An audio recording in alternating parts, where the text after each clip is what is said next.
All right, Tamaki and Armstrong were in the middle of their duet when suddenly someone came into the karaoke room and says, "Everybody, come quick, come quick! There's a free concert being done by the Slants, and guess what? Kid Rock's with them." Oh! I thought he had lied. Kid Rock hates anime, and He's too into Pamela Anderson. yeah, and they all leave angrily. They all leave. They notice something interesting on the chalkboard. They go over to the chalkboard and look at it. It's a window. Someone had drawn a window in the chalkboard. They look inside. And they see George Bush and Duo Maxwell in a diving competition. And Duo Maxwell climbs up the diving board first. And he... So, with his hair all braided and whatnot, he gets on the very the very edge of the diving board and turns around. He's like, "I'm going to show you, you old man, how to do this properly, because you've been doing it improperly for way, way, way too long." Switch. All right. George W. Bush said, "I bet I can do it better than you." But just then, Armstrong and his companions' view was blocked. But what was stranger still was that what had blocked their view was a giant talking milkshake. The milkshake was actually a mirage. It was not a milkshake. It was all smoky, so they couldn't see very well, and the smoke slowly cleared. And it was a what do you call them? A public phone booth. The doors opened. Abraham Lincoln comes out.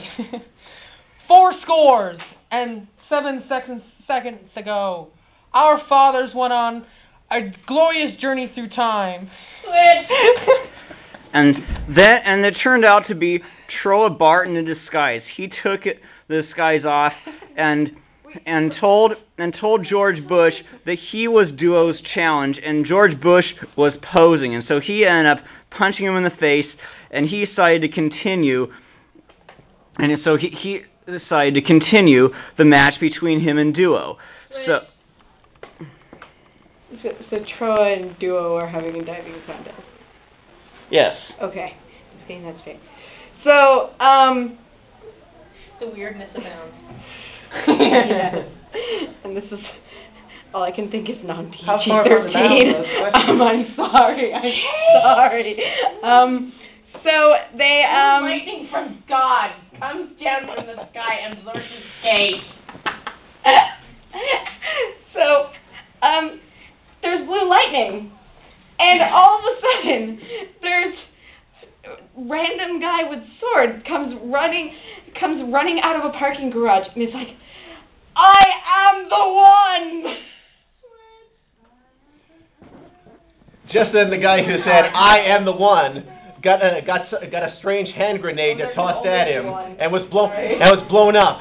And into the picture came some bearded people. Accompanying them was another man in a peasant gear holding a pair of hollowed out coconuts. Why coconuts, you ask? Because he can. That is why. These coconuts were actually not bad coconuts. They were nice round coconuts, fully mature. And after this, Duo and Trowa decided to dive off the board at the same time. They both did perfect dives that got perfect scores of 10. And after they both climbed out of the pool, everyone in attendance who was a fangirl couldn't take the hotness. So they decided to glomp them, and the girls noticed that, you both got a tie. Why don't you do a rematch and challenge each other to mud wrestling?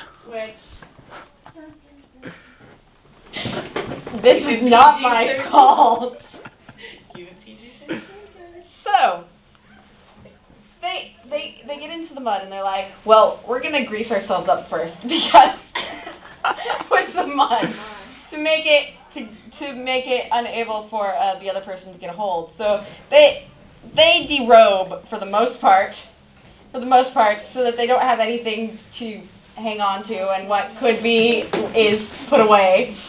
They were derobed So- while they were diving in the diving Well, they're competition, derobed since more. divers are never fully I don't clothed, know. considering what divers generally wear. They don't give her ideas. Dear God, don't help her. Doesn't need it. So they're all covered in mud by this point. Trowa has When suddenly the mud exploded, leaving their charred corpses. A few hours later, walking in all of his mighty macho-ness, was Horatio Kane and the crew of CSI Miami. Accompanying them off Trowa and Duo for CSI Miami. as they investigate it. They find DNA. So they call. That wasn't where I was going for. That wasn't where I was going. You took it that way, not me. Oh, you're thinking it that way now. Now I am, but not anymore. Don't lie. Now they have it. Horatio King has a brainstorm. They get on the phone and he calls his old friend, Picard. Meanwhile, it turns out that Heero, Duo, and Trowa were not killed by the explosion, as they were immune to it. And the Mario brothers, who were in attendance, wanted to make sure that they don't die from it. They were really enjoying this match. They decided to throw all three of them Starmen so they can continue the match. And the Gundam pilots realize how much mud they have on each other, so they get hoses and hose each other down. This is getting more and more fun because she's trying so hard. I think you're doing your best. So there's actually a picture of this. This is a canon picture. No, well, it's Heero and Duo standing under the tree. So they start hosing each other off, and the other two Gundam pilots, Wufei and Ketra, happen to come by and are kind of just staring. They're like, "Why are you covered in mud?" Time. Yeah. Okay, let's end it here. Yeah. Why? Let's give it a good ending. Yeah. Come on. Why are you covered in mud? Why are you scantily clad? Why do you have twins following you? Make it make sense. What is going on? And why? And Heero whacks him with whoever said they're gay with a yaoi paddle. Sorry. And the twins go up to Ketra and Wufei and are like, honestly, we just got the best idea for a Dojin. The end. Okay, that was a good one.